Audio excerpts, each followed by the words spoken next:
मंत्री, जब नूह में दंगे हुए थे तब की बात कर रही हूँ। तब ये गृह मंत्री गाना गा रहे रमैया अवस्था भैया। बता रहे हैं कि हरियाणा का हर मुद्दा हमने रोड पे उठाया है। संगठन नहीं है, कमाल बात कर रही है। कांग्रेस किसी कांग्रेसी से पूछते भारद्वाज जी तो समझ में आता। आंकड़े देखिए क्या बोल रहा है, देखिए ये तो जनता का प्यार है, जनता का मुंह। जब जिसको हजूम आता है तो हम उसमें गिनती नहीं करते। ये जनता है जो हमारे साथ जुड़ी हुई है। मोदी जी ने यहाँ की बड़ी बड़ी फैक्ट्रियों को गुजरात ले जाके छोड़ दिया गया है, तो वहां पे रोजगार पैदा किए।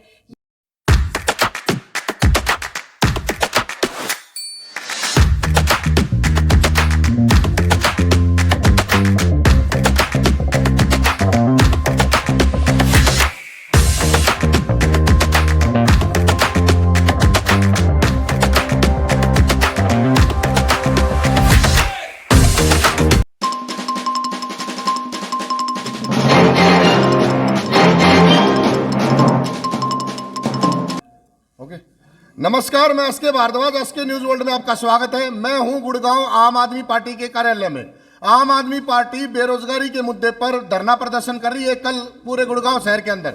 मेरे साथ इसी मुद्दे पर बातचीत करने के लिए धीरज यादव जी है, जो ओबीसी प्रदेशाध्यक्ष है आम आदमी पार्टी के। मेरे साथ प्रियदर्शनी जी है, जो स्टार है, नेता है और प्रदेश प्रवक्ता है आम आदमी पार्टी। सुशीला जी जिला अध्यक्ष आम आदमी पार्टी से, और मल्होत्रा जी हमारे साथ है।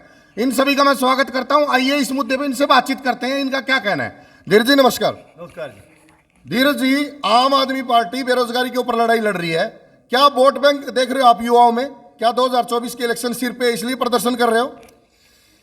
पिछले लगातार लगभग 9 साल से हरियाणा में आम आदमी पार्टी विपक्ष की भूमिका निभा रही है।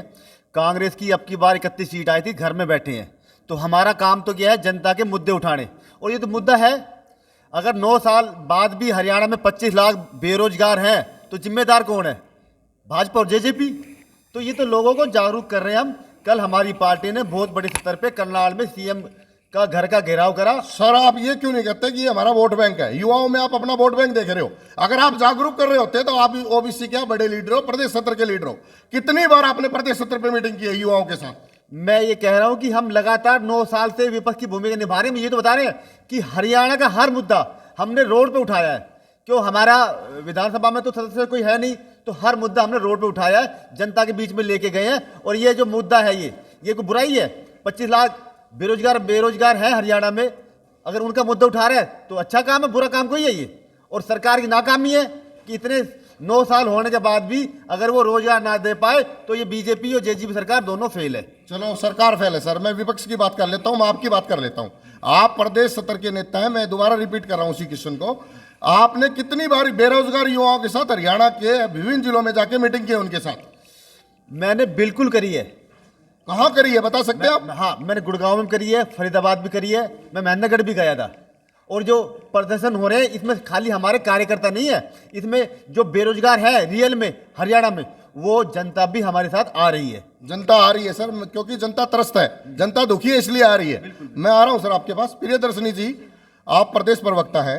संगठन कहाँ है आपका गुड़गांव के अंदर? जगह जगह आंदोलन हो रहे हैं, आपकी कहाँ भागीदारी नहीं है कहीं भी? संगठन नहीं है, कमाल बात कर रही है। कांग्रेस किसी कांग्रेसी से पूछते भारद्वाज जी तो समझ में आता।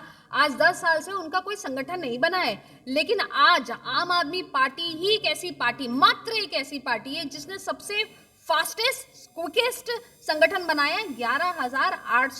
28 लोगों का संगठन आज हमारा है। कल आपका प्रदर्शन है, मैं आपका संगठन देख लेता हूँ। कितने लोग आपके साथ होंगे? बिल्कुल कुछ आंकड़ा दे पाएंगे आप? आंकड़ा देखिए क्या बोल रहा है, देखिए ये तो जनता का प्यार है, जनता का मुंह। जब जिसको हजूम आता है तो हम उसमें गिनती नहीं करते। ये जनता है जो हमारे साथ जुड़ी हुई है, उनकी गिनती नहीं की जाती। आपने कहा सिविल हॉस्पिटल से लेके हमारी इस बेकरी तक आएंगे। क्या आप गुड़गांव, बाकी गुड़गांव को कवर नहीं करेंगे? सारी जगह लोगों को जागरूक नहीं करेंगे आप? बिल्कुल करेंगे। देखिए, एक आगाज अभी शुरू किया, कि अभी आगाज है हमारा, आगे देखिए होता है क्या। अंजाम तक पहुंचेंगे आप? बिल्कुल पहुंचेंगे, क्यों नहीं पहुंचेंगे। और आप देखेंगे 2024 में हम विधानसभा में पूर्ण बहुमत की सरकार भी बनाएंगे। जी। सुशीला जी, बेरोजगारी जबरदस्त है देश के अंदर, और हरियाणा में भी आप जगह जगह प्रदर्शन कर रहे हो, आप वो कर रहे हो। चुनाव अभी बिल्कुल नजदीक है, कैसे देखते हो आम आदमी पार्टी की क्या भूमिका रहेगी? देखिए, ये जो आपने अभी मुद्दे आपने उठाए हैं कि बेरोजगारी का मुद्दा, इस मुद्दे को लेके भाजपा सरकार आई थी और ये समय एकदम उचित समय है ये बताने के लिए जनता को कि जिस मुद्दे पे आप भाजपा को लेके आए थे वो पूरी तरह से विफल है। और हमारी पूरी तैयारी है कि 90 की 90 विधानसभाओं पे, क्योंकि ये सरकार पूर्णतः फेल रही है। किसान भाई यहाँ पे परेशान रहे हैं, महिलाएं परेशान रही हैं, युवा परेशान रहे हैं। आप कोई भी वर्ग उठा के देखिए, यहाँ तक कि जो प्राइवेट फैक्ट्री में जो काम कर रहे हैं वो उन लोगों को किस प्रकार से चूस के निचोड़ के और फिर फेंक दिया जाता है। बाहर की कंपनियों को यहाँ पे रोजगार दिए जा रहे हैं।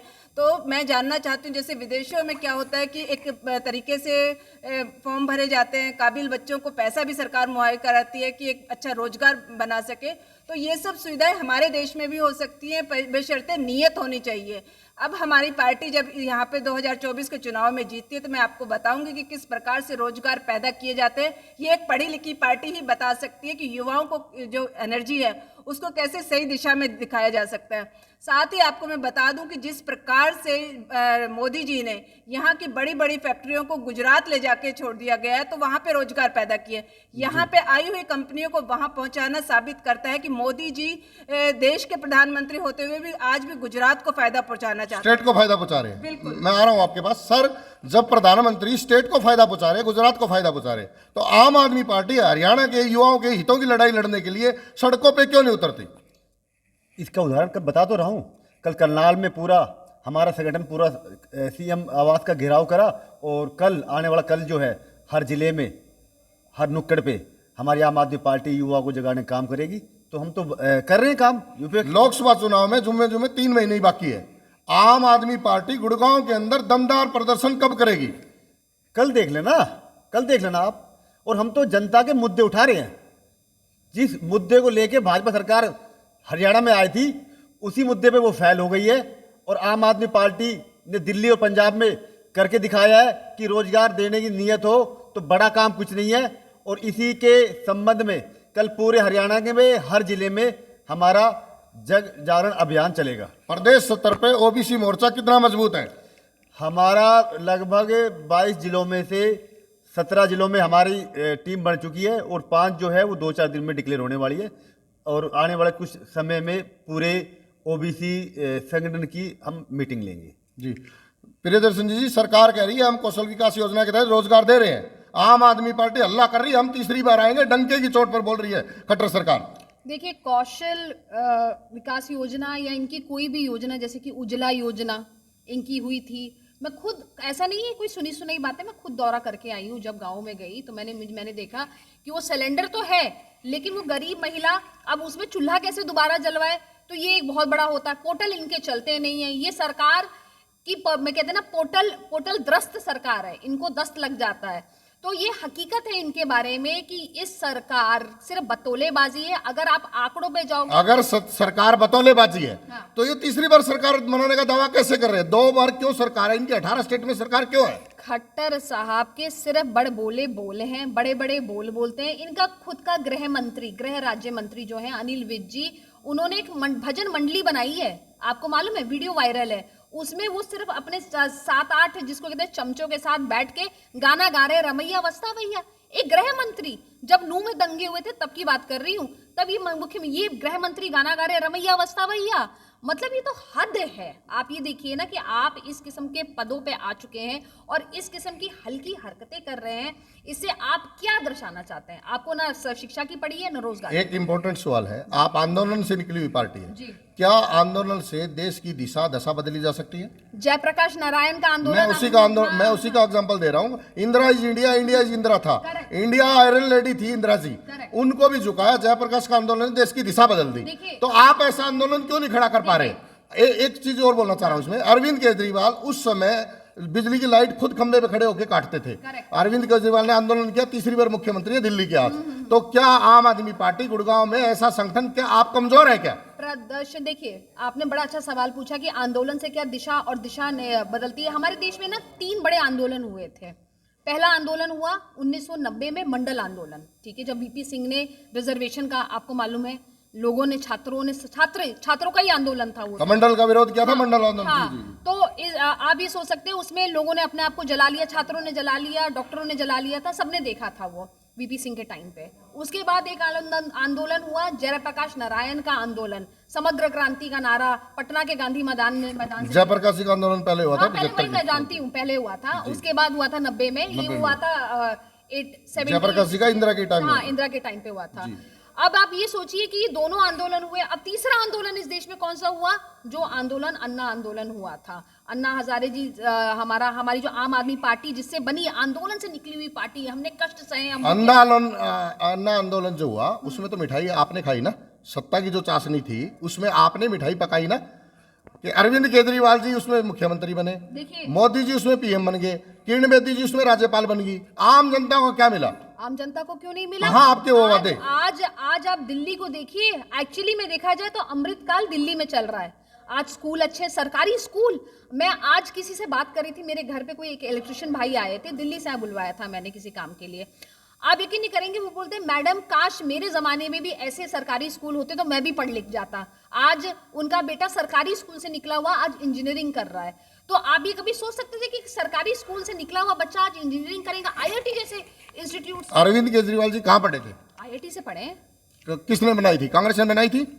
देखिए, वो तो एक कांग्रेस ने बनाई थी, ठीक है, एम्स कांग्रेस ने बनाया। कांग्रेस ने, देखिए कोई भी सरकार, कोई भी इंस्टीट्यूट, पहली बात तो हमें आप गठबंधन है, इंडिया गठबंधन के साथ आप प्रशंसा कर दीजिए कांग्रेस की। सुनिए, कोई भी, मैं लेकिन मैं टेक्निकल बात बोल रही हूँ, कोई भी, क्योंकि मैं खुद एक ब्यूरोक्रेट की बेटी हूँ तो इसलिए मैं इस बात को बहुत अच्छी तरीके से समझती हूँ कि कोई भी सरकार जो है वो काम नहीं करती है, जो उसके पीछे की ब्यूरोक्रेसी है, जो अफसर हैं वो काम करते हैं, और ये बात हकीकत है। हाँ, उसमें सरकार एक बहुत बड़ा अहम रोल प्ले करती है कि किन अफसरों को चयन करना है, कि क्या आपको सिर्फ चमचागिरी वाले अफसरों को करना है या काम करने वाले अफसरों को करना है, ये सरकार पे निर्भर करता है। तो मुझे लगता है कि ऐसा नहीं है, कुछ अच्छे काम भी हुए हैं इस देश में, लेकिन बहुत ज्यादा जो कांग्रेस गरीबी का नारा देती थी कि गरीबी हटाओ, और देश बचाओ, कहाँ गरीबी हटी? सब बोलते हैं गरीबी हटाओ, कहाँ गरीबी हटी? दिल्ली में अब कोई गरीब नहीं है क्या? सरकार आपकी है, आम आदमी पार्टी की सरकार। हमें पूर्ण रूप से काम ही नहीं करने दिया है, पूरे दिन तो हम परेशान ही रहते हैं। आप देखिए, पूर्ण रूप से दे दीजिए हमें ये एलजी जो हमारे सर पे लगा रखा है, जो कि सेंट्रल के इशारों पे चलता है, आप हमें दे दीजिए दिल्ली को, हम वाकई अमृत और स्वर्ग बना देंगे।